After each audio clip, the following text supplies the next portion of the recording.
જય શ્રી કૃષ્ણ, રાધે રાધે. વિષ્ણુ, આ છે ને મેં કાજુ લીધા છે, 1/3 કપ કાજુ છે અને 1/3 કપ મખાણા છે. એને આપણે ફાઇન પાવડર કરી લઈએ. અને આ છે રાવણા, જેને આપણે જાંબુ કહીએ છીએ. આ મેં 250 ગ્રામ લીધેલા. એને સરખા ખાસા કરીને એના બી કાઢી લેવાના અને એને ખાલી ઉપરથી એમનો ચાકુથી આપણે એને કાઢી લેવાનું છે. અને પીસવાનું નથી મિક્સચરમાં, હાથેથી એને મસળી લેવાનું છે, બસ આવી રીતે. તો આમાં છે ને ખાસી વાર ન લાગે. આપણે હાથેથી મસળી, જો મિક્સચરમાં એને આપણે પલ્પ કરીએ ને તો આખી પેસ્ટ થઈ જાય, પ્યુરી થઈ જાય. તો આપણે પ્યુરી નથી કરવાનું એને. તો કઢાઈ લીધી જાડા તળિયાવાળી, 2 ચમચી ઘી પધરાવીને આપણે પહેલાં એ જે આપણે જાંબુ છે એટલે રાવણા જે છે એને આપણે પહેલાં સરખું શેકી લેવાનું છે. શેકવાથી શું થશે કે આ સામગ્રી આપણે કમસે કમ 10 થી 15 દિવસ સ્ટોર કરી શકાશે. આજે આપણે દૂધનો ઉપયોગ નથી કરવાનો. તો એનો જે મોઇસ્ચર છે, એનો જે રસ છે, બધો ભાગ એનો બળી જાય ને પછી આપણે આગળની પ્રોસેસ કરીએ. તો ધીમા ગેસે એને શેકવાનું. ધીમા ગેસે શેકવાથી શું થાય કે આ સામગ્રી સુંદર થશે અને એનો જેમ જેમ શેકાશે તેમ તેમ એનો રંગ બી ગાઢો થતો જશે. તો અહીંયા આપજો. તો ઘી છૂટું પડી ગયું છે. તો હવે આપણે અહીંયા સાકર પધરાવી દઈએ. તો સાકર મેં અહીંયા લીધી છે 1/2 કપ, બરાબર. હવે સાકર પધરાવશે એટલે એનો રંગ એકદમ ગાઢો થઈ જશે, ખૂબ સુંદર એનો રંગ થઈ જશે. એકદમ ડાર્ક બ્લેક કરંટ જે હોય છે એકદમ એવો કલર એનો આવશે. આપ અહીં જોઈ શકો છો. તો હવે આપણે ફરી જ્યાં સુધી ખાંડ ઓગળે પછી આપણે હવે આમાં પધરાવી દઈશું કાજુનો અને મખાણાનો ભૂકો.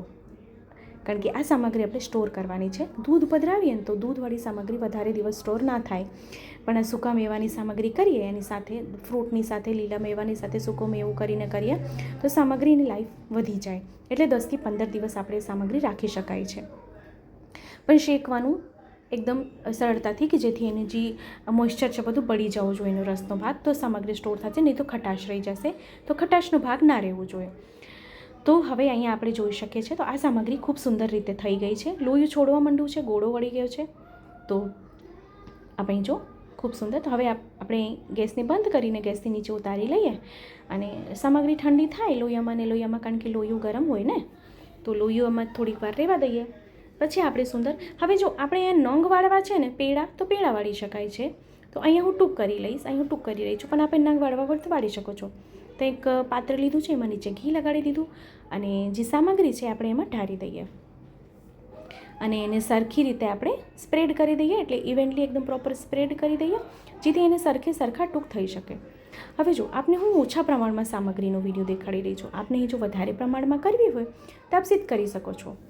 હવે ઓછું પ્રમાણ એટલા માટે લઈ રહી છું કે આપ જો પહેલી વાર સામગ્રી કરતા હોય ને તો આપને કોઈ પ્રોબ્લેમ ના થાય.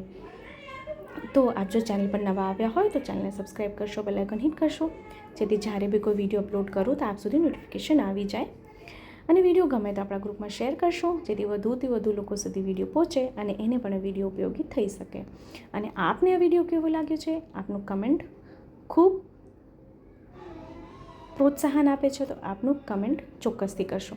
તો અહીં બદામ લીધી છે, બદામને કતરણ કરીને ઉપરથી એની સજાવટ કરી દઈએ અને સામગ્રી ઠંડી થાય એટલે એને આપણે સ્વેચ્છા ટૂંક કરી લઈએ. નાના મોટા આકારના આપણે જેવા કરવા હોય. તો આપ છે ને કેરી અને જાંબુ 2 સામગ્રી આપ લેયરવાળી સામગ્રી કરી શકો છો. એટલે કેરી જાંબુની જે લેયરવાળી સામગ્રી કરીને આવી રીતે જ આનો માવો કરવાનો અને કેરીનો માવો કરીને એકની ઉપર એક પાથરી દેવાનું. સામગ્રીને એક દિવસ સેટ કરવાનું અને બીજા દિવસે ટૂંક કરવાનું. તો એ સામગ્રી બી ખૂબ સુંદર લાગશે. તો આવી રીતે એને ટૂંક કરી લઈએ આપણે. તો આપણે હું દેખાડી દઉં કે સામગ્રીનું ટેક્સચર જો કેટલું સુંદર આવ્યું છે. તો તરત જ સ્થિત થઈ ગઈ સામગ્રી.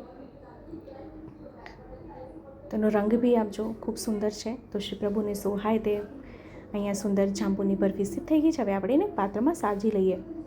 તો આ 2 સામગ્રી ચોક્કસથી સિદ્ધ કરજો, શ્રી પ્રભુને ધરાવજો અને કમેન્ટ કરવાનું ના ભૂલશો. કમેન્ટ કરીને જણાવશો કે વિડીયો આપને કેવો લાગ્યો છે. ને કાંઈ ના સમજાણું હોય તો ફરીથી કમેન્ટ કરશો, ચોક્કસથી આપને રિપ્લાય કરીશ. તો આપણે ફરીથી મળશું આવી રીતે જ નવા વિડીયો, નવી સામગ્રીની સાથે. ત્યાં સુધી આપ સૌને મારા જય શ્રી કૃષ્ણ.